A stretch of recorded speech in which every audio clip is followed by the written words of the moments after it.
2001. Laurent Désiré Kabila est mort assassiné. Il avait 61 ans. Et il est décédé la veille du jour anniversaire de la mort de Patrice Emery Lumumba, dont il se disait un des héritiers. Comment Kinshasa l'a pleuré,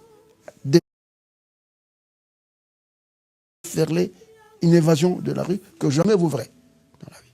Et passé les premiers moments d'émotion, les Congolais, et avec eux les observateurs de la vie politique et militaire de la RDC, s'interrogent sur cet étrange assassinat.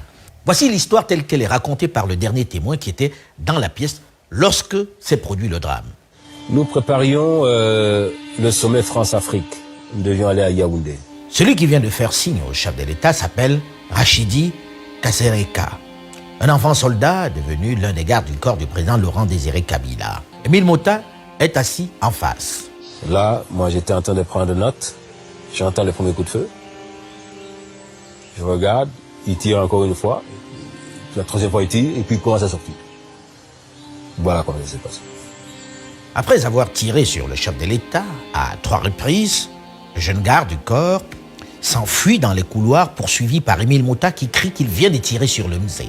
Et j'ai crié en Swahili, Uibwana na piga raisi Masasi. Et à un certain moment, j'entends ce monsieur vient de tirer sur le chef de l'État. Un des gardes de faction, à l'entrée, écoutant le cri lancé par le conseiller du président, tire dans la jambe du fuyard.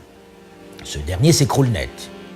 Puis l'aide du camp du président, le colonel Edi Kapen, alerté, arrive avec une Kalachnikov et abat froidement, malgré les protestations de Thierry Bargoura, qui a visé le pied, le jeune Rachidi. Il choisit de l'achever sur place sans autre forme de procès. Edi Kapen est de tous les 135 inculpés le plus en vue, celui que le procureur accable. Il plaide la colère pour expliquer pourquoi il a froidement abattu l'auteur du coup de feu sur le président. Mais la justice ne l'entend pas ainsi. Pour le procureur Charles Alamba, il a tout simplement fait taire le principal témoin qui allait certainement le désigner comme le commanditaire du crime. Au terme d'un procès de 9 mois, le verdict tombe raide comme un coup près.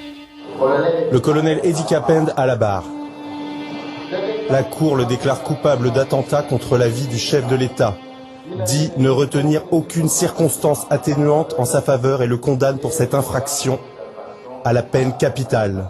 La Cour ordonne son arrestation immédiate. Malgré les condamnations, le verdict du procès laisse un réel goût d'inachevé. Le procès de l'assassinat du chef de l'État n'est pas terminé. Tout semble unanime aujourd'hui pour dire que le colonel Edi Kapen, que nous avons contacté, n'était pas l'auteur de ce putsch. Plusieurs années après, il reste persuadé que la vérité finira par triompher. En tout cas, la question de l'assassinat de Laurent Désiré Kabila continue de diviser les Congolais, qui déjà n'avaient pas eu d'éclaircissement, d'explication sur la mort de Patrice Emery Lumumba.